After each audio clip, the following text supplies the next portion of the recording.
अस्सलाम वालेकुम नाजरीन, welcome to the INN health with doctor Abdul Samad. अस्सलाम वालेकुम नाजरीन, खुश आमदीद कहती हूँ INN health with doctor Abdul Samad programme में। डॉक्टर साहब, पहले हम लोग जो लास्ट प्रोग्राम हमारे हो चुके हैं उसमें हमने जिल साइंसेज इंस्टीट्यूट के जो सब्जेक्ट थे उन पे बात की, मुख्तसर सा उनका तारुफ पेश किया। आज से हम स्टार्ट करेंगे इसके हर सब्जेक्ट पे डिटेल से बात कर सकें ताकि जो व्यूवर्स देखने वाले हैं उनको समझ आ सके कि जिल साइंसेज के जो सब्जेक्ट हैं उनसे क्या फ़ायदा हासिल हो सके। क्या फ़ायदा हासिल है नाज़रीन? आज world most powerful healing energy समदा हीलिंग एनर्जी एक बेहतरीन एनर्जी है, एक पावर है, ताकत है, हीलिंग मेथड है, तरीका है, जो कि आज इस पे हम बात करेंगे आपसे और आपको काफ़ी नॉलेज मिलेगा। कैसे इलाज होते हैं, इससे कैसे मुमकिन है, हम किस तरह अपनी ज़िंदगी में तब्दीलियाँ लें, बेहतरीन लें, हैप्पीनेस, हेल्थ एंड हैप्पीनेस को हासिल करें, वो भी नेचुरल हेल्थ। डॉक्टर साहब, समदा हीलिंग एनर्जी जो है, सबसे पहले तो इसके मीनिंग्स बहुत ज़बरदस्त हैं, वो आप व्यूवर्स को बताएं। समदा के मायने क्या है?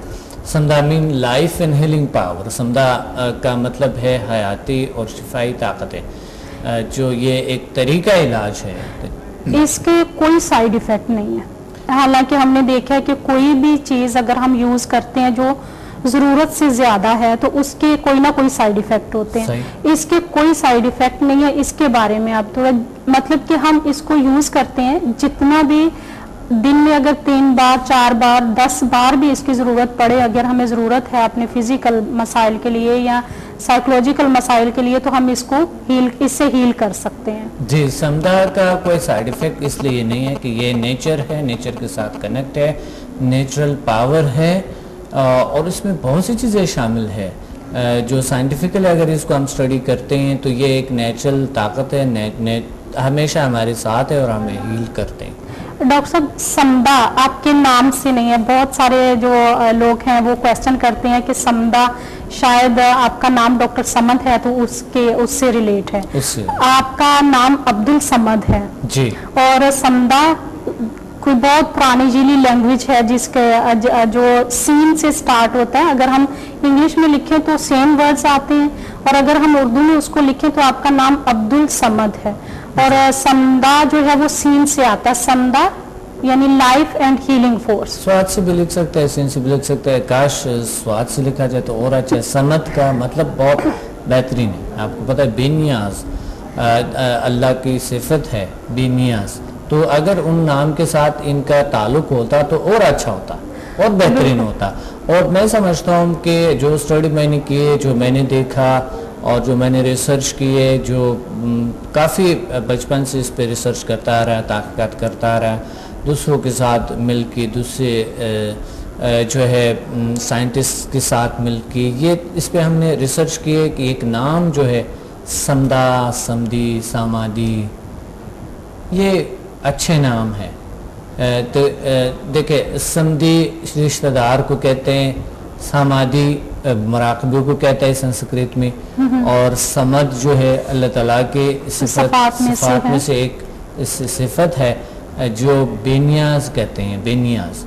और इस तरह के बहुत से ऐसे समद, समदी, समदा, ये एक अच्छे मुक़द्दस, और समदा का मतलब है शिफाई ताकतें, हयाती और शिफाई। समदा हीलिंग एनर्जी का किसी मज़हब के साथ, किसी फ़िरके के साथ कोई ताल्लुक नहीं है? नहीं, समदा का किसी भी फ़िरके, किसी भी मज़हब, किसी भी चीज़ के साथ कोई ताल्लुक नहीं। एक साइंटिफिक मेथड है, तरीका है, मगर ये हमें ज़रूरत इसके पड़ते भी हैं और इनके हमें हेल्प करते हैं हमारी इबादत में, और जो दीन में हमारे जो है, जो भी चीज़ें हम बेहतरी के लिए जो करते हैं तो वो बेहतरी हो जाती है। देखिए, ये हमारे हेल्प करते हैं। जब हम इबादत करते हैं तो मुंतशिरुल ख्याली को ख़त्म कर देते हैं, और आता ये है कि मुंतशिरुल ख्याली को क्यों ख़त्म करते हैं, इसका वजह ये है कि हमें हमारे कंसंट्रेशन पावर को बढ़ाते हैं, बेचैनी नहीं होते, हेल्थी होते हैं, सुकून होते हैं। तो एक हेल्थी इंसान हर चीज़। डॉक्टर साहब, इंसान सिर्फ गोश्त, खून और हड्डियां हैं या इसके अलावा भी कुछ पावर्स हैं इंसान में? देखिए, इंसान तो अल्लाह ताला ने बहुत सी ताकतें अता की, उन्होंने बहुत सी पावर्स अता की अल्लाह ताला ने उनको, और इंसान जो है एक बहुत बड़ी स्ट्रॉन्ग फोर्स है। इंसान जो है, हमने पिछले प्रोग्राम्स में भी बात की कि इंसान जो इन कायनात के साथ मुंसलिक है, और कायनात जो है ये इसके साथ मुंसलिक है। डॉक्टर साहब, साइंसदान जो हैं उन्होंने रिसर्च की और ये सामने भी आई रिसर्च कि अगर इंसानी दिमाग को जो है वो एक कंप्यूटर की शक्ल में लाया जाए तो किसी दुनिया का कोई बहुत बड़े शहर जितनी ज़मीन चाहिए होगी हमें इस जो सॉफ्टवेयर है उसको हार्डवेयर में लाने के लिए। देखिए, इंसानी सॉफ्टवेयर को, दिमागी सॉफ्टवेयर को, जो इसके ज़हनी सॉफ्टवेयर है, ये अगर लेंगे तो ये पूरा एक शहर का नहीं, पूरे मुल्क का जो है, पाकिस्तान के पूरे मुल्क का जो है ना हिस्सा इसको दरकार है। क्योंकि माइंड अलग चीज़ है, दिमाग अलग चीज़ है। दिमाग को आप हार्डवेयर में लाएंगे तो वो एक अलग बात है कि वो हो सकता है एक शहर के रकबा इतना ज़मीन चाहिए उनको दरकार होंगे इसको हार्डवेयर में लाने के लिए, ये जो सॉफ्टवेयर है हार्डवेयर में लाने। लेकिन अगर माइंड को साथ में लाया जाए तो वो फिर पूरा एक मुल्क के रकबा जितना चाहिए उनके लिए। क्योंकि हम अभी जो अपनी सलाहियतों को इस्तेमाल करते हैं 3 to 4% इस्तेमाल करते हैं। ये 3 to 4% जो हमने इस्तेमाल की है जी। इसमें भी हमने ऐसी मॉडर्न टेक्नोलॉजी बनाई है जो अभी घर बैठा आप मुझे यही से देख रहे हैं और आप हमें सुन रहे हो और नॉलेज हासिल कर रहे हैं, अपने बारे में जानना चाहते हैं, जान रहे हैं आप इस सुपर कंप्यूटर को जान रहे हैं कि जिस तरह इंसान है, इंसानी सलाहियतें हैं, इंसानी एक्सलेंसेस है। ये डॉक्टर साहब, साइंस के हवाले से इस कायनात में कितनी फोर्सेस हैं और जिल साइंसेस के हवाले से कितनी फोर्सेस हैं? साइंस के हवाले से तो इस दुनिया में बहुत सी ताकतें मौजूद है, बहुत से फोर्सेस मौजूद है। जैसे ग्रेविटेशनल फोर्स है, वीक फोर्स है। देखिए, साइंस के हवाले से तो हम मादी साइंस के हवाले से हम बात करते हैं तो ग्रेविटेशनल फोर्स है, वीक फोर्स है, इलेक्ट्रोमैग्नेटिक फोर्स है और स्ट्रॉन्ग फोर्स है, इस तरह के गैसेस है।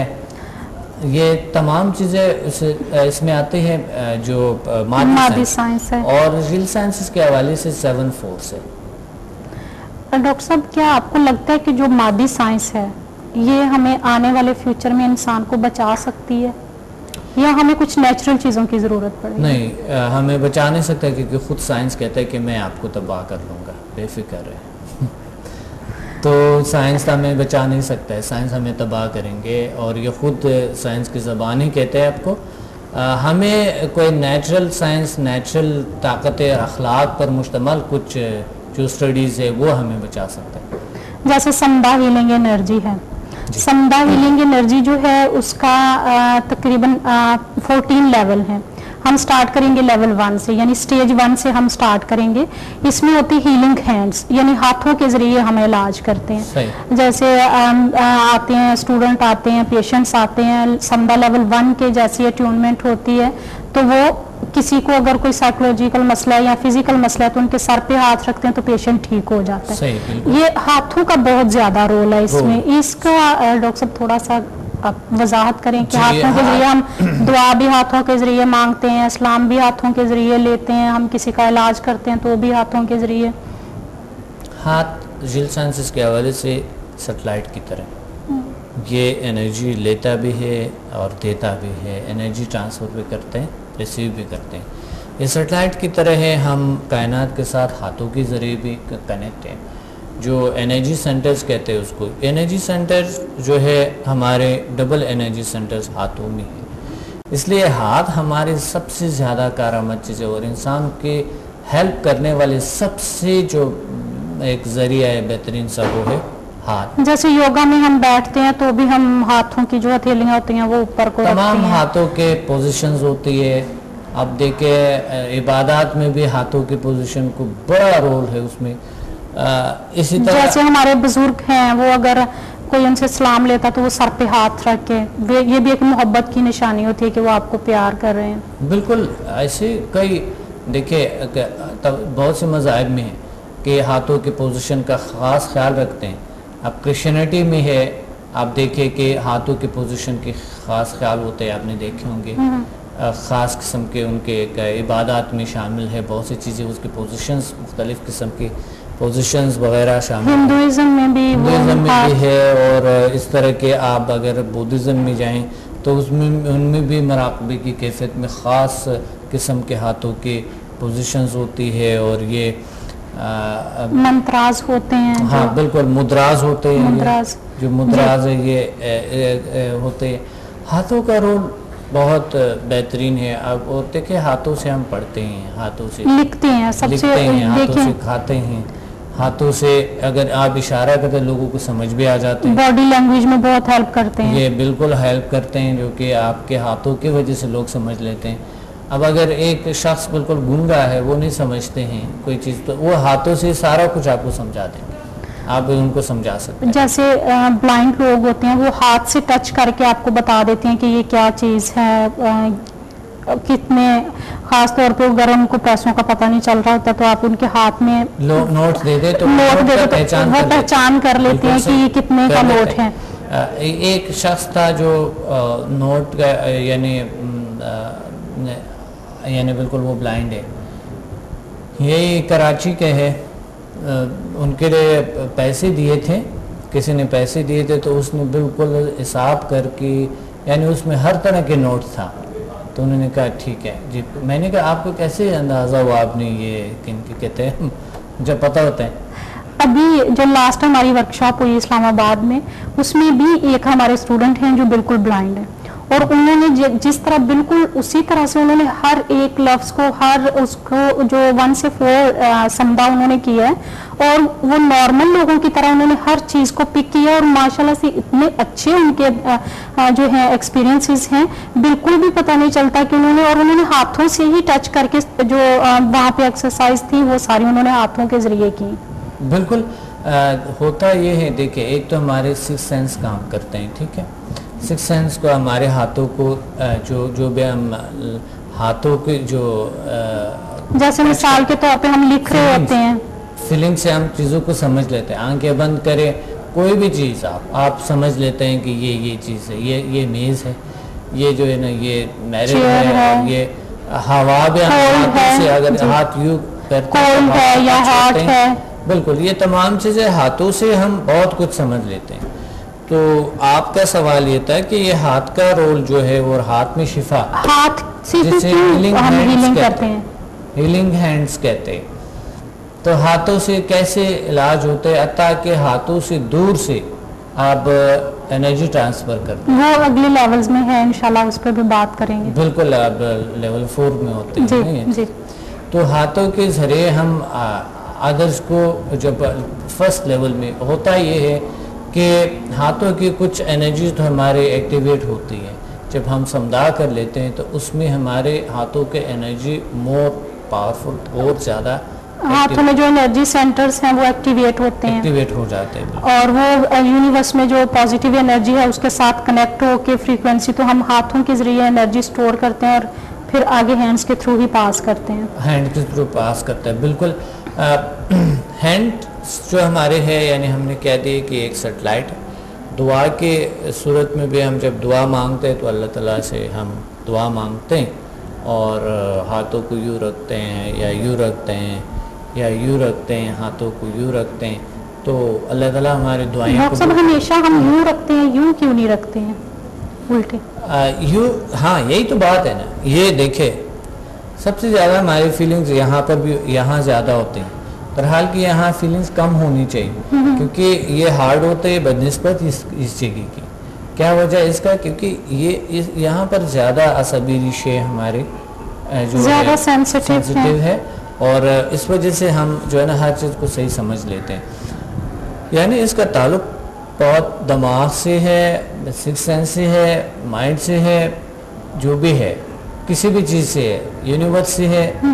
अब आपका सवाल जो है कि समदा में हाथों का जो हीलिंग हैंड्स कहते हैं, यानी हम स्टार्ट ही हाथों से करते हैं। हाँ, स्टार्ट ही हम हाथों से करते हैं कि हाथों में एक शिफा आ जाती है। बिल्कुल, आपने बताया कि शिफा अल्लाह की तरफ से है, और किसी के हाथ में ज़्यादा होता है, किसी के हाथ में कम होते हैं। वो हम कहते हैं वो फलां डॉक्टर के हाथ में बहुत शिफा है, वो उस डॉक्टर के हाथ में कम है, या उसमें ये हाथों का बड़ा रोल है। तो हाथों का जो फर्स्ट लेवल है, इसमें हाथों के जो हीलिंग पावर है समदा में एक्टिवेट करते हैं, एक्टिवेशन होता है। जो समदा लेवल 1 है, इसमें कौन कौन सी बीमारियों का इलाज, फिजिकल बीमारियों का, तमाम जितनी भी फिजिकल बीमारियां हैं उसी से स्टार्ट करते हैं हम इलाज करना।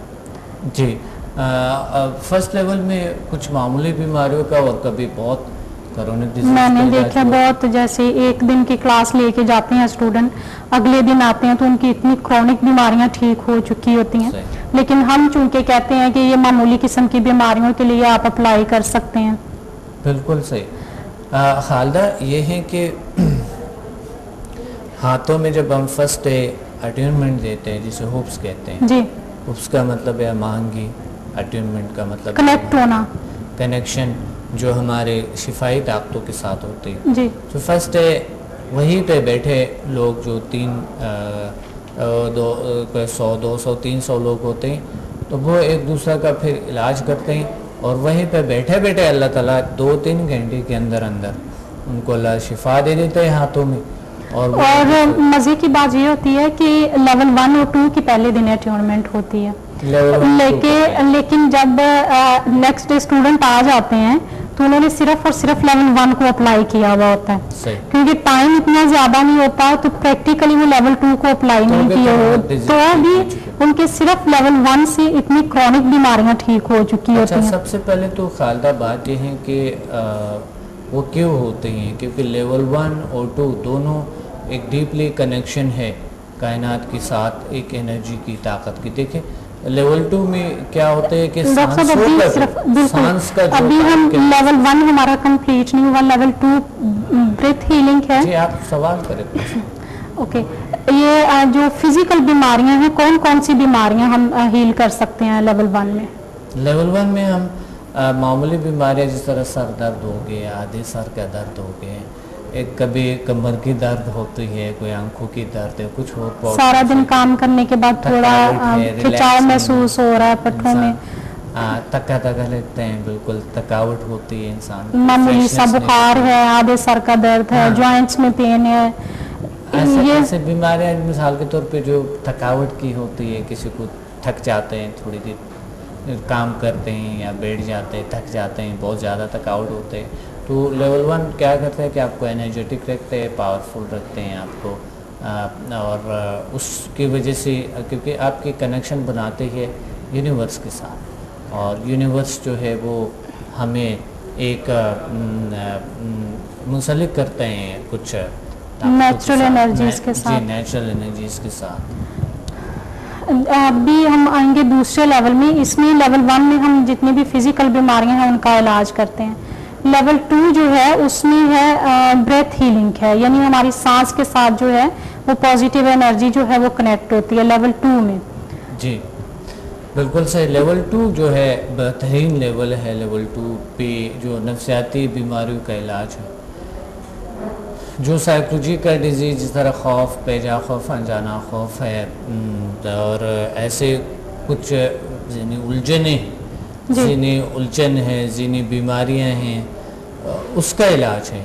तो जो खौफ, बेजा खौफ, अनजाना खौफ, ऐसी चीज़ें हैं वो दूर कर देते हैं और हमें एक अच्छाई की तरफ ले जाते हैं, एनर्जेटिक रखते हैं। हमारे सांसों का जो कनेक्शन है वो होते हैं कायनात के साथ। नाज़रीन देखिए, इंसान ने, अल्लाह ताला ने बहुत बड़े फोर्स पैदा किए हैं। इंसान का जो कनेक्शन है सांसों के ज़रिए भी इस कायनात के साथ है। अगर हम सांसों के ज़रिए हमारे कनेक्शन कायनात के साथ ना हो तो पॉसिबल नहीं हम ज़िंदा रहें, क्योंकि जिस इन्वायरमेंट से हम एनर्जी ले रहे हैं, जिस इन्वायरमेंट से हम एनर्जी कलेक्ट कर रहे हैं, जिस इन्वायरमेंट में हम रहते हैं, वो सांस के ज़रिए हम इसके साथ कनेक्ट हैं। और ये सांस का इतना बड़ा रोल है आपकी ज़िंदगी में कि इसको सही समझना और इनको सही तरीके से इस्तेमाल करना बहुत ज़रूरी है। अब देखिए, योगा के हवाले से हम बात करते हैं कि एक योगा में होते हैं सवारा योगा। उसमें एक ऐसा है कि हम सिर्फ सांस से ही बात करते हैं और कुछ नहीं है। उस पे कई साल लगते हैं, उसकी सांस की मश्क होती हैं और सांसों के कनेक्शन की बात होती है। सांसों को जो है ना उसकी कैपेसिटी जो ऑक्सीजन का वो बढ़ाने के होता है, साफ़ रखने के, लंग्स को साफ़ करने की होती है। और फिर कार्मा योग आते हैं, उसमें सवारा योगामी यानी कार्मा योग आते हैं। तो कार्मा योगामी में हम सांसों का ख्याल रखता है, सफाई रखता है उसका।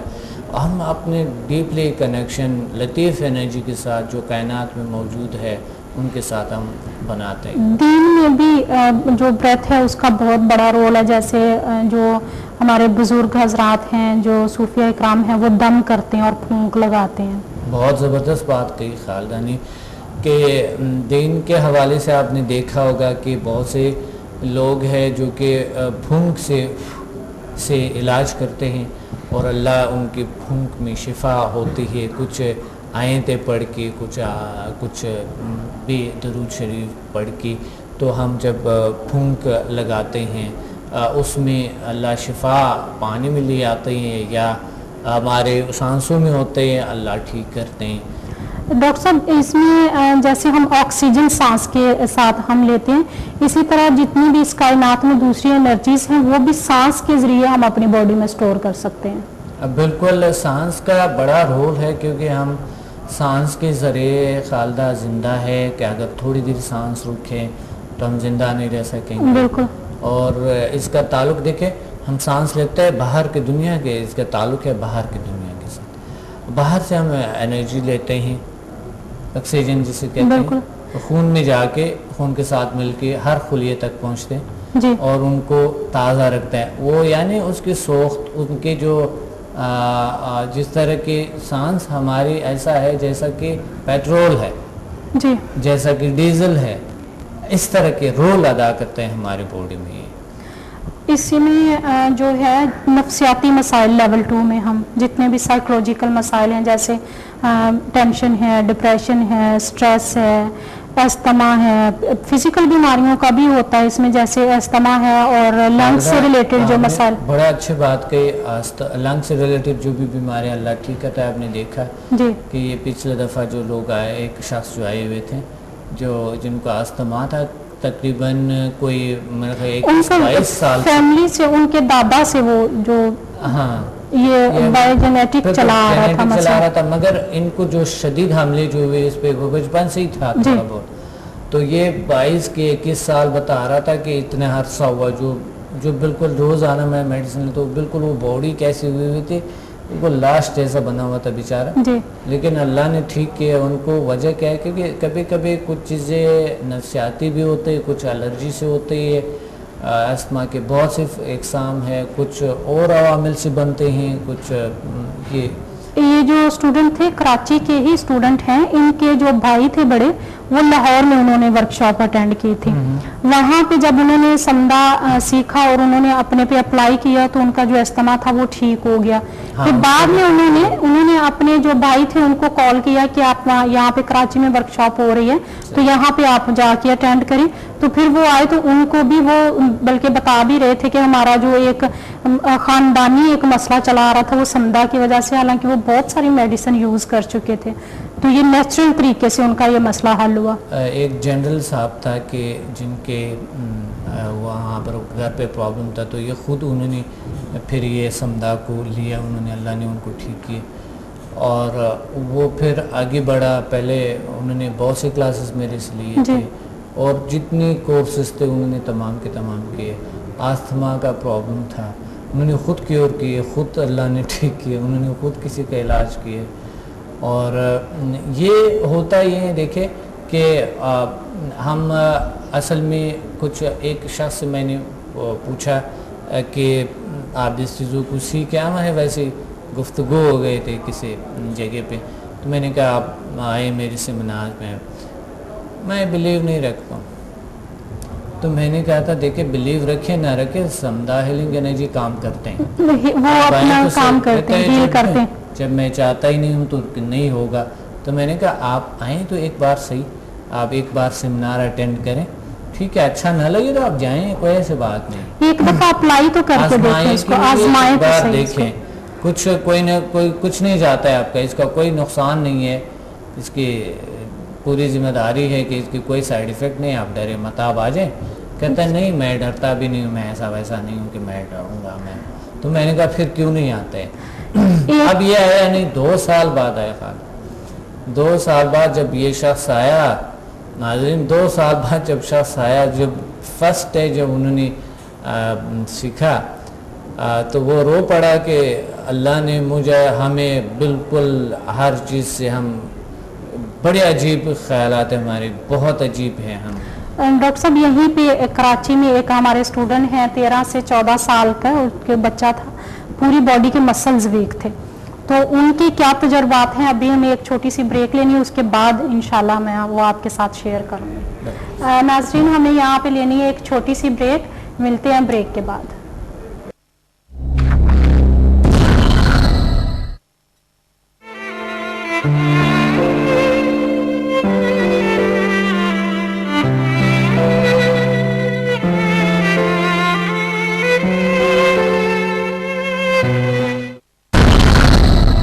Welcome back to the INN health with doctor Abdul Samad. अस्सलाम वालेकुम नाज़रीन। डॉक्टर साहब हम लोग बात कर रहे थे लेवल 2 में जो नफ्सियाती मसाइल हैं, लंग्स पे बात हो रही थी, नफ्सियाती मसाइल पे भी इंशाल्लाह बात करेंगे। लंग्स पे बात हो रही थी जी। लंग्स की जो बीमारियां होती हैं वो लेवल 2 से किस तरह से हम हील कर सकते हैं? हील कर सकता है बिल्कुल। लंग्स का जो मसला है या मसाइल है, हम ये बात कर रहे थे कि आस्थमा होती है और एलर्जी का आस्थमा होती है, कुछ बहुत सी आस्थमा के अक़साम है, तो ये क्योर होती है उससे लेवल 3 से, लेवल 2 से। लेवल 2 से हम लोग जो साइकोलॉजिकल फिजिकल जो बीमारियां हैं उनको भी हील कर सकते हैं, लंग्स से रिलेटेड, और जैसे अस्थमा है उसको, और साइकोलॉजिकल मसाइल इसमें जो है वो हम हील करते हैं लेवल 2 में। साइकोलॉजिकल डिसीज उसमें आते हैं जो उसमें फेयर आते हैं, बेजा खौफ आते हैं, जाना खौफ आते हैं, फोबिया आते हैं, और उसमें टेंशन है, डिप्रेशन है, स्ट्रेस है, एंजाइटी है, ये चीज़ें आती हैं और ये समझा 2 से क्योर होते हैं। डॉक्टर साहब को वो कौन सी ऐसी कैफियत होती है कि इंसान जो साइकोलॉजिकल मसाइल होते हैं उनसे दो चार होता है? देखिए कैफियत तो बहुत ही होते हैं मसाइल की। कोई ऐसी बात होती है जो बहुत पहले से किसी के साथ हो चुकी होती है, या हर रोज जो छोटी छोटी टेंशन बंदे को फेस करना पड़ती हैं, उसके बाद वो स्ट्रेस में चला जाता है, डिप्रेशन में चला जाता है, या कुछ लोग ऐसे भी होते हैं जो एकदम से टेंशन में चले जाते हैं? इसका थोड़ा सा आप डिटेल से बताइए। देखिए कुछ होते हैं जो कि पास्ट में कुछ इवेंट्स गुजरी होती है, उस वजह से बीमार रहते हैं शख्स। कुछ चीज़ें होती है जो कि उनको बाई जीन्स लाहक होते हैं, कुछ चीज़ें होती है जो कि अभी उनके साथ हो रहे हैं, अभी उनको होते हैं, हाजिर में कोई ना कोई प्रॉब्लम हो जाते हैं, मसलन उनके कारोबार में लॉस किए, कुछ और प्रॉब्लम्स आ गई है।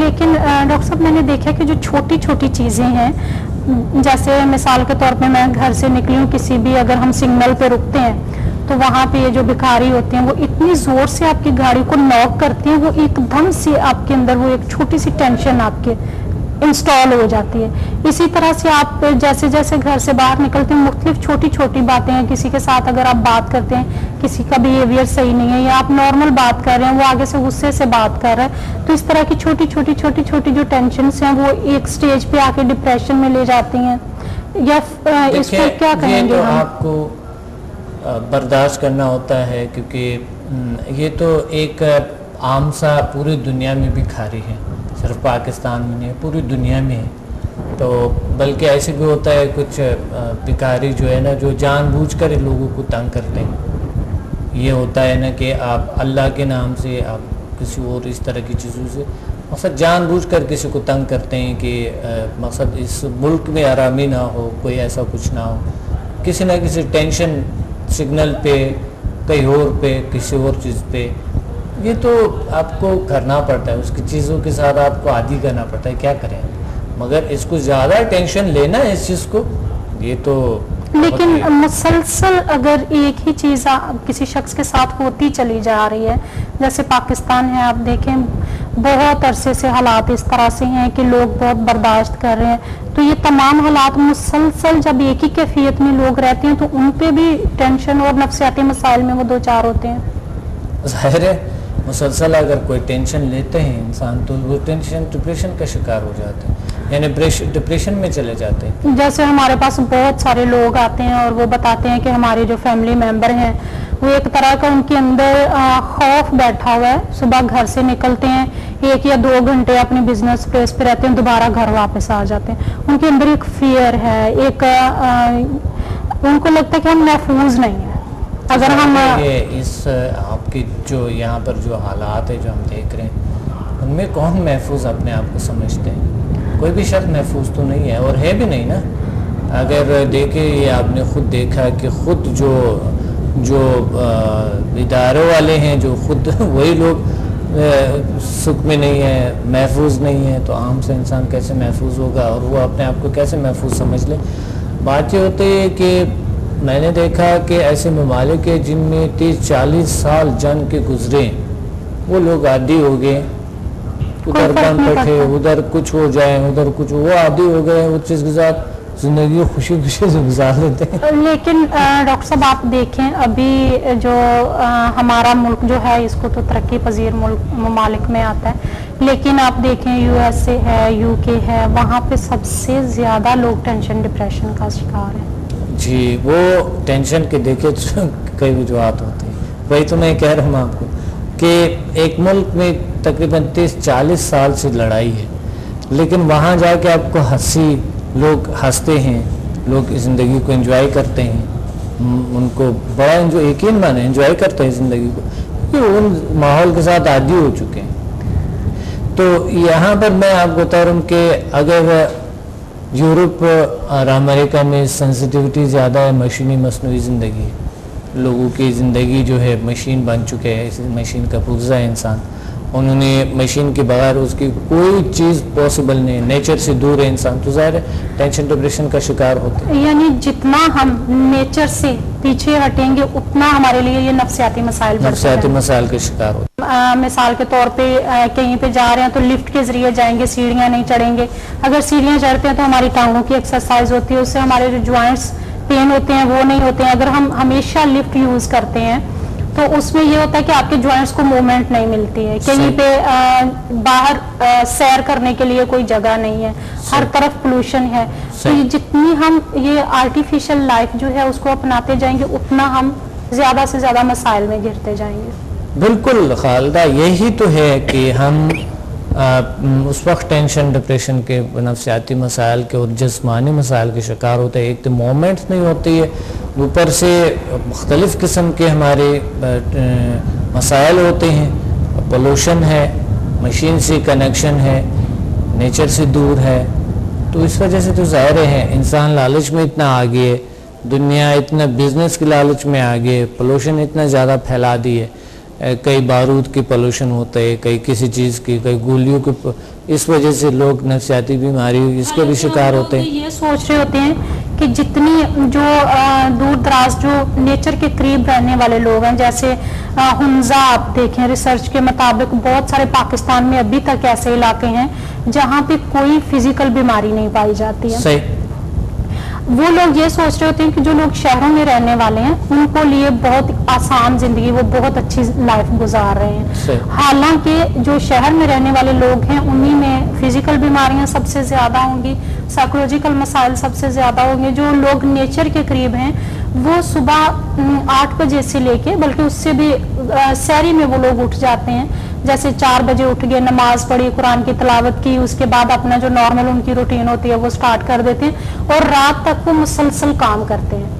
इसके बावजूद वो बहुत फ्रेश, बहुत एक्टिव और बहुत लंबी उम्रें होती हैं। और नींद कितनी अच्छी होती है, नींद बहुत अच्छी आती है। ऐसे खराटे ले रहे होते हैं ना, यहाँ पे मस्जिद से सो रहे होते हैं और एक बार सो गए नींद टूटते नहीं है, सुबह जो है ना फ्रेश तरोताज़ा उठ जाते हैं और काम में निकल जाते हैं। सारी वो अपने काम में काम करना शुरू कर देते हैं, उनकी नॉर्मल जो रूटीन होती है वो स्टार्ट हो जाती है। बिल्कुल। आपको याद है कि हम जब रावी के किनारे हम गए थे तो सुबह सुबह फिर लोगों की वो आवाज़ें आना शुरू हो गई ना, सुबह सुबह और लोग जो है ना इधर से अपने खेतों में काम करना शुरू कर दिया। वहाँ पे तो बच्चे भी उसी टाइम पे उठ जाते हैं, जिस टाइम पे बड़े उठते हैं साथ ही वो बच्चों को उठा देते हैं नमाज के लिए। 9 बजे बिल्कुल गांव में सुनसान, 9 बजे तक वो लोग अपने पूरे दिन का काम कर चुके होते हैं। और यहाँ पे जैसे कराची की मिसाल है, हम लोग सुबह अगर ऑफिस जाते हैं, कोई भी ऑफिस जाता है तो इंतजार कर रहे होते हैं कि 12:30 या 1 बजे तो हम किसी को कॉल करें, या मार्केट ओपन हो, किसी को कोई जरूरी काम है तो 12:30 बजे से पहले मार्केट्स ओपन नहीं होंगी। सही, बिल्कुल सही। खालदा देखे मतलब हमारी जो रूटीन है वही नेचुरल नहीं है, कोई नेचुरल, कोई यानी इंसान की जिंदगी इतनी अजाब में चलेगी कि वो कहीं पे भी महफूज नहीं। अब देहात में भी जाएं, आपको अगर याद है कि हम वहाँ देहात में भी लोग कहते हैं कि नहीं रात को आप ना घूम फिरे, वहाँ डकैतियाँ होती हैं, चोर होते हैं, ये होते हैं, वो होते हैं, इस तरह फलां को कत्ल कर दें, वो इस तरह हो गया, इस तरह हो गया। यानी एक ऐसे खैर महफूज जिंदगी इंसान का कि कहीं भी कहीं वो इंसान महफूज नहीं है, उनको जिंदगी का मजा नहीं उठा रहे हैं, उस लेकिन एक बात है कि जब हम समदा सीख लेते हैं तो समदा से जो शख्स मुझे याद है अभी भी कराची के एक स्टूडेंट थे, जब आप योगा करवाते थे टीवी पे तो उन्होंने बताया कि मेरी एज 44 ईयर उनकी एज थी। वो कहते हैं पिछले 40 साल से मुझे नींद नहीं आती थी जी। आपके साथ उन्होंने टीवी पे योगा स्टार्ट किया, आप एंड पे मेडिटेशन की कुछ एक्सरसाइज करवाते थे, साथ लोग करते थे। वो कहते हैं कि जिस दिन से डॉक्टर साहब के साथ मैंने मेडिटेशन स्टार्ट की है उस दिन से मैंने नींद के लिए जो मैं मेडिसिन यूज करता था वो यूज नहीं की है। और वो इस कदर अकीदतमंद था, वो कहता था मैं सोच भी नहीं सकता था कि मुझे इतने सालों के बाद इतनी पुरसकून नींद आएगी।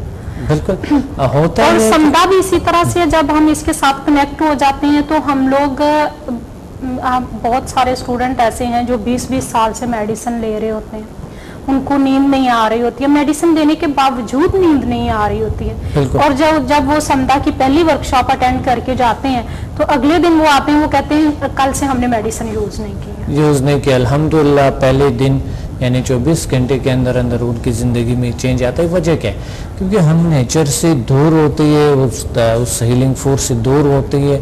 जब हम इसमें आ जाते हैं, समझा के एक्टिव में लेते हैं तो हम नेचर के साथ कनेक्ट हो जाते हैं, हमारी लाइफ नेचुरल हो जाती है, नेचुरल एनर्जी हमारी बॉडी में आती है, वो हमें रिफ्रेश करती है और हमारी ऑटोमेटिकली जो मेंटली हेल्थ है, जो फिजिकल हेल्थ है वो बेहतर होना शुरू हो जाती है। करते हैं। देखिए आपके ऑरा को क्लीन करते हैं, एनर्जी सेंटर्स को बैलेंस करते हैं, और जो फिजिकल सेंटर, जो हमारे फिजिकल बॉडी है वो भी कभी कभी नामुनज़्ज़म होते हैं, उनको मुनज़्ज़म कर देते हैं। तो इंसान खुद ही उनके नेचर के साथ खुद आ जाता है, उनके गिर्द आ जाता है पावर, और अंदर फील करता है फ्रेशनेस, ताकत फील करता है। तो ये तो नेचर ही। इसमें एक सबसे बड़ी बात ये भी है कि लोग जब स्टूडेंट आते हैं और इसको समझा हीलिंग एनर्जी को अप्लाई करना शुरू करते हैं प्रैक्टिकली, तो उनके अंदर एक खुशी की लहर आती है। खुशी की लहर पहले वो मायूस लाइफ गुजार रहे होते हैं। यहीं पे कराची में एक स्टूडेंट मुझे याद है, वो आए हमारे पास, 28 ईयर उनकी एज थी। वो कहते हैं कि इतने साल हो गए हैं, मुझे वॉशरूम जाना मुझे लगता है कि जैसे मैंने कोई पहाड़ सर करना है। और मुझे यहाँ तक कि वो ब्रश करने के लिए, वो कहते हैं मैं 2 घंटे बैठ के सोचता हूँ कि मैं ब्रश करूँ या ना करूँ, मतलब इस तरह से। और उसकी साइकी ये थी कि ये मुझे मेरी मदर की तरफ से मिली है ये चीज। वो कहते हैं मेरी मदर भी इसी तरह से थी कि उनके अंदर भी काहली, सुस्ती और मायूसी। अभी वो आपको याद है, ये एक ये वही बात है, आपको याद है जो कि एक लड़की थी, वो जो थोड़ी से मॉडल थी, और बाहर भी गई हुई थी दुबई, पता नहीं क्या क्या। आपको अगर याद है जब हम लाहौर में थे, जिनका वो खौफ था, वो जो वॉशरूम में जाती और कई घंटे लगा लेती। जी बिल्कुल जी, नाम ना ले मगर आपको याद है ना कि वो क्यों हुआ था, उसको फोबिया कहते हैं। देखिए उनकी माँ बीमार हुई थी, तो वो माँ का देखभाल करते हुए तो उनके वो जो मकसद ज़ाहिर वाशरूम उनके साफ करते हुए वो सारा कुछ, क्योंकि वो बेड पे थे, फालिज थी और उन्होंने सारा देखभाल करना था बिल्कुल, और वो बेख्तियार थे, उन कंट्रोल नहीं था उन पे, अपने जो यूरिन है उन पे कंट्रोल ही नहीं था। तो वो बच्ची जो थी वो उसके देखभाल करते, और घर में जो वालिद था वो भी मकसद किसी काम का नहीं था, बूढ़ा था बेचारा, वो भी हेल्प नहीं कर सकता उनका। छोटे छोटे भाई थे और भाई जो थे वो मेरे ख्याल बहरे थे कि गूंगे थे कि क्या थे, उनको भी कुछ मसाइल थे, उनके मसाइल थे ना, हाँ इस तरह के। तो अच्छा, उन्होंने वो अकेले में उनका तमाम के तमाम का देखभाल करना था, लेकिन वो वही चीज बार बार करते हुए उनके माइंड में एक चीज बैठ गई थी कि वो अपने हाथ धोती थी तो 1 घंटा हाथ ही धोती रहती थी। बिल्कुल। अब उनके वालिदा फौत हो गई, चले गई दुनिया से, और कोई नहीं है उनके साथ, मकसद वालिद भी चले गए दुनिया से, मगर उनको वॉशरूम जाते हुए सिर्फ हाथ धोते हुए, बॉडी धोते हुए उसमें 2 से 3 घंटे लगते हैं, 3 घंटे। वो वहाँ पर जब आए थे क्लिनिक हमारे जो वहाँ पर था इंस्टीट्यूट आए थे, तो वो चाहते थे कि वो वॉशरूम ना जाए, बेहतर है, क्योंकि हाथ फिर बाहर नहीं निकलेगी। सही, लेकिन वो ठीक हो गई थी जब उसने संदा के पहले 4 हुआ कैसे ठीक, हुआ कैसे ठीक, आपने देखा कि हमने क्या किया था।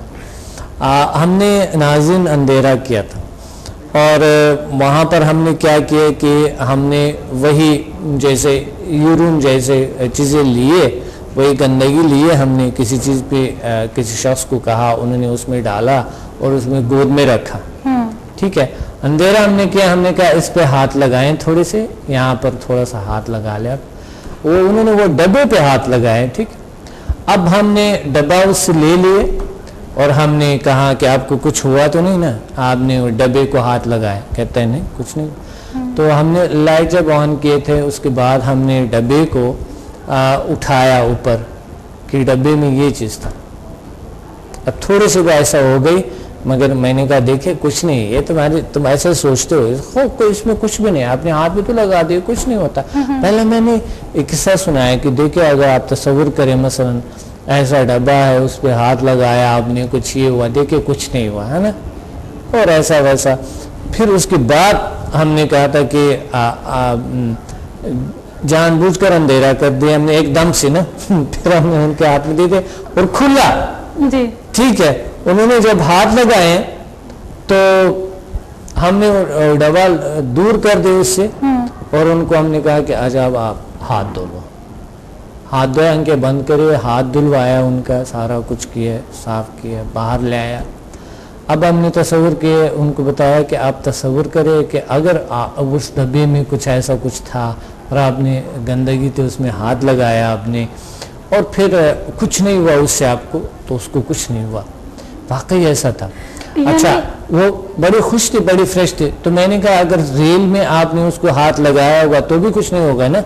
उन्होंने कहा नहीं कुछ नहीं होगा, अब तो मुझे कुछ भी नहीं होगा, वाकई मैं ठीक हो गई। तो मैंने कहा उसने फिर समदा की क्लासेस भी ली। बिल्कुल। तो मैंने उन्हें कहा था कि ये देखे उसमें जो था वो रेल सचमुच में वो था, ये देखे ये तस्वीर है।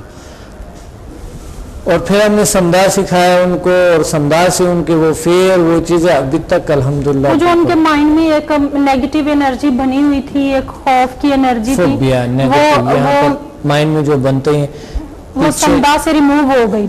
बिल्कुल, जो इवेंट्स गुजरे थे वो चीज़ें वो ख़त्म हो गए उनके। ये इस तरह के जो लोग होते हैं वो चंद एक होते हैं जो खास तौर पे अपने पेरेंट्स से रिलेटेड इस तरह के कुछ मसाइल होते हैं। ज्यादातर लोग जो होते हैं जिनको फोबियाज होते हैं वो कुछ और तरह के मसाइल होते हैं, जैसे बहुत सारे लोग हैं फियर ऑफ डॉग्स है, फियर ऑफ हाइट्स है, इसी तरह के ये तो फियर में आ जाता है ना। फोबिया एक अलग चीज है, फियर और फोबिया में क्या डिफरेंस है वो आप बताइए हमें। देखिए खालिदा, फेयर और फोबिया में फ़र्क ये है कि फेयर अचानक किसी चीज़ से डरना होता है ना, फोबिया भी एक फेयर है, एक किस्म है फेयर की, खौफ की, कि मसलन जिस तरह उनके माइंड में था एक इवेंट जो गुजरे थे, वो जो उन्होंने वो गंदगी के साथ जो उनका सरोकार था जो गुजरे थे, उससे उनको एक उलझन सा, एक नफरत सा पैदा हुआ था। अब वो उसको कहता है फोबिया, खौफ। अब एक वक्त अगर मिसाल के तौर पे ये चेयर है, अगर मैं ये चेयर से गिर जाता हूँ, ठीक है, तो फ्यूचर में यानी पास्ट में मैं चेयर से गिरा तो ये मेरे माइंड में है कि चेयर से इंसान गिरते हैं, और फिर इस चेयर पे बैठते हुए थोड़ा खौफ में होऊंगा मैं थोड़ा सा। इस तरह कैमरा है, जिस तरह कैमरे के सामने है, कोई शख्स अगर पहली बार उनके कैमरा सामने आया, वो बड़ा खौफ में मुब्तला हुआ, कोई इस तरह कुछ हुआ है, कोई इवेंट गुजरा है, तो वो कैमरा कॉन्शियस हो जाते हैं। बिल्कुल इसी तरह से हमारे एक स्टूडेंट थे यहाँ पे कराची में, वो थे कैप्टन थे, पूरी लाइफ उनकी प्लेन में गुजरी थी, लेकिन उस टाइम वो जाना चाह रहे थे, इंग्लैंड जाना चाह रहे थे आई थिंक, लेकिन उनके अंदर वो पता नहीं क्यों उनके अंदर वो खौफ था कि वो प्लेन में नहीं जाना चाह रहे थे। तो फिर आपने उनको एक तो समझा कि उन्होंने क्लासेस ली और कुछ आपने शायद उनको किया था, तो उसकी वजह से फिर वो मेरे ख्याल में 1 हफ्ते के बाद वो चले गए थे यूके। चले गए थे, बिल्कुल कोई कुछ नहीं हुआ, कोई मसला नहीं हुआ। तो इसकी क्या रीजन होती है कि एक पूरी लाइफ आपने एक ऐसी जगह पे गुजार दी, वो कैप्टन थे, डेफिनेटली वो प्लेन में जाते आते, लेकिन एक वक्त आया कि उनके अंदर इतना खौफ बैठ गया कि मुझे जहाज में मैं सफर नहीं कर सकता हूँ। देखिए ये होता है, ये बीमारी बन जाते हैं ना, ये वो लोग नहीं करते, ये नहीं कि वो बुज़दिल होते हैं, वो एक फेर बन जाते हैं इंसान के अंदर, एक कुछ वो इवेंट्स कोई ऐसा इंसिडेंट उनके साथ हुआ, अनकॉन्शियस में जाते हैं, तो वो अनकॉन्शियस में जब जाते हैं तो वो उस वजह से होते हैं। ये दुनिया के बहुत से बड़ी बड़ी बहुत से मशहूर लोगों के साथ भी ये इस तरह होता है। बिल्कुल, मैं डॉक्टर साहब आपको एक हमारा जो स्टूडेंट था उसकी बात बता रही थी कि 28 ईयर उसकी एज थी और वो मायूसी की कैफियत में लाइफ गुजार रहा था कि मेरा कोई फ्यूचर नहीं है। मेरे फादर कहते हैं मेरे साथ, उनका अपना कोई बिजनेस था, वहाँ पे आप आए, लेकिन मेरे में इतनी हिम्मत नहीं होती है कि मैं उठ के वॉशरूम जा सकूं।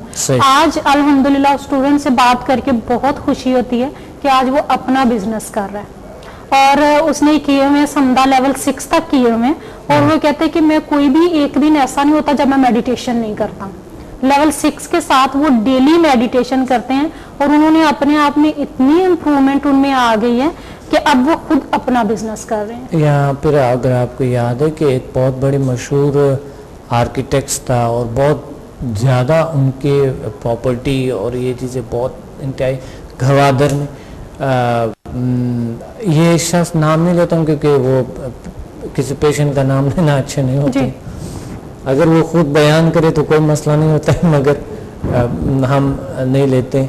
अच्छा, वो शख्स जो है आपने देखा कि उन्होंने इतना बड़ा बिजनेस करा था, उनके अंदर ये था कि गवादर तक ना जा सके वो, क्योंकि उनका एक्सीडेंट हुआ था और उस एक्सीडेंट में फिर उनमें कोई कोमा में चला गया, बेहोशी आ गए, फिर वो सर पे चोट लगी, उसके बाद वो कार में बैठ नहीं सकता था, पॉसिबल नहीं, घर पे होता था, और अगर कल जाता भी था तो पैदल जाता या साइकिल पे जाता। साइकिल से खौफ नहीं था, कार से खौफ था। अच्छा, ये क्या हुआ था कि इनका फेयर जो है एक दिन के अंदर अंदर अल्हम्दुलिल्लाह ने ठीक किया और वो गवादर गया। मैंने उन्हें कहा आप गवादर जाएंगे, बिल्कुल कल जाएंगे। कल वो क्लास के लिए आए ही नहीं था, मैं बड़ा परेशान हो गया था कि आदमी मेरे ख्याल में, फिर मैंने आपको याद है कि उनको कॉल करो कि आ जाओ, आज की लेवल में इंशाल्लाह ठीक हो जाएंगे, प्लीज़ आ जाओ, किसी भी तरीके से आ जाओ, मैंने आपको कहा ठीक हो जाएंगे। तो आपने जब बताया कि मैंने कॉल किया, वो बता रहे मैं गवादर में हूँ। बिल्कुल मुझे याद है, खुशी हुई मुझे, और कितना एक मज़ा आया था उसमें, वो क्लास का कितना मज़ा आया था। बिल्कुल डॉक्टर साहब, ये तो अभी हम बात कर रहे हैं जो नफ्सियाती मसाइल हैं उन पे, लेकिन इससे ऐसे जो समदा लेवल 1 है और 2 है, हम लोग कहते हैं ज़्यादातर जो लेक्चर होते हैं उसमें आप यही बता रहे होते हैं कि जो मामूली किस्म की बीमारियां हैं वो इनसे ठीक हो जाती हैं। ऐसे लोगों की फिजिकल बीमारियां भी इससे ठीक हुई हैं जो लेवल 1, 2, 3, 4 ये बेसिक लेवल कहलाता है, और मामूली किस्म की बीमारियों के लिए। यहाँ पे एक बच्चा था हमारा जो ब्रेक पे जाने से पहले भी मैंने बताया था, 13-14 साल उसकी एज थी और उसकी पूरी फैमिली उसको लेके आई थी क्लिफ्टन सेंटर में। वो अब चल नहीं सकता था, मतलब उसके पूरी बॉडी के मसल्स वीक थे और वो अपनी टांगों पे पाँव पे उसका वजन नहीं आता था। अभी जब लास्ट जो हमारी वर्कशॉप हुई है कराची पीसी में, उसमें उनकी पूरी फैमिली थी, उसकी मदर भी फिर उन्होंने किया, जब उन्होंने अपने बच्चे में देखा चेंज आया, उनकी मदर ने किया, फिर उनकी सिस्टर ने किया। अभी जो समर कैंप हुआ उसमें उसके जो दूसरे बहन भाई रह गए थे उन्होंने भी आके क्लासेस ली। उस बच्चे को अभी मैं देख के इतना हैरान हुई कि अभी उसके दिल चाह रहा था कि आप क्लास दे रहे थे, लेक्चर दे रहे थे, तो वो पीछे खड़ा था, तो उसका दिल चाह रहा था कि वो भाग के आपके पास चला जाए। और काफी कदम वो भाग के गया भी, और उसकी मदर की आंखों में आंसू थे, साथ मेरी आंखों में भी आंसू आ गए थे उस बच्चे को देखते हुए कि इस तरह से लोग जो बेचारे मायूस हो चुके होते हैं अपनी लाइफ से, यानी उनको अपनी जिंदगी, उनके घर वालों को वो बोझ महसूस हो रहे होते हैं, ऐसे लोग भी इससे ठीक हो जाते हैं। इस पे मुझे इतनी हैरत होती है कि ये किस तरह की अल्लाह ताला की एक पॉजिटिव पावर है जो डायरेक्टली हमें ना सिर्फ हमारे मसाइल को हल करती है बल्कि हमें अल्लाह ताला के भी बहुत करीब ले जाती है। ले जाता है। देखिए बहुत बड़ी सवाब है, और अल्लाह कितने गुनाह इंसान के माफ़ करते हैं, और कितना एक ज़बरदस्त निज़ाम है ये समदा हीलिंग एनर्जी। बहुत सुकून मिलता है जब स्टूडेंट कॉल करके बताते हैं कि हमारा ये मसाइल हुआ, बिल्कुल, तो बहुत सुकून महसूस होता है। जी नाज़रीन, प्रोग्राम का वक्त कम है, और उम्मीद है आपने समदा लेवल 1 to 4 से के नॉलेज हासिल की होंगी कि इससे क्या क्या मसाइल ठीक होते हैं और कैसे काम करते हैं ये चीज़ें, और समदा क्या है साइंटिफिकली और रूहानियत के हवाले से क्या है। शिफा मिन जानिब अल्लाह है, और शिफा अल्लाह के अलावा कोई नहीं दे सकता, इसलिए शिफा जो है वो समदा में है, और समदा हीलिंग एनर्जी एक शिफाई ताकत है। तो ये दीन के हवाले से ये अल्लाह ताला की एक ताकत हो गए, तो इसलिए हर सूरत में आएँ और समदा हीलिंग एनर्जी को अपनाएं, सीखें, और अदर्स को तजवीज़ करें, अपना इलाज करें और अदर्स का इलाज करें, नेचर के साथ करीब रहें ताकि पुरसुकून रहें आपकी तमाम चीज़ें, क्योंकि मशीनी मसनूई दुनिया के साथ हमारी बहुत डीपली ताल्लुक़ है। इस ताल्लुक़ को बरकरार करना ज़रूरी होता है, क्योंकि मजबूरी है हमारे, रखना ज़रूरी होती है। तो इसलिए जब नेचर के साथ भी इंसान अगर थोड़ा सा कनेक्ट होता है, थोड़ा कनेक्शन होता है इंसान का, तो ये और अच्छा असर करता है और इंसान एनर्जेटिक रहता है उस चीज़ों के लिए। अपने डॉक्टर अब्दुल समद को इजाज़त दें, मिलते हैं अगले प्रोग्राम में। समुदाय की दूसरे लेवल्स के बेनिफिट्स पे आपको बता देंगे कि क्या बेनिफिट्स है, और फिर आप डिसाइड करें सीखने के लिए आ जाएं। अल्लाह हाफिज़। अल्लाह हाफिज़।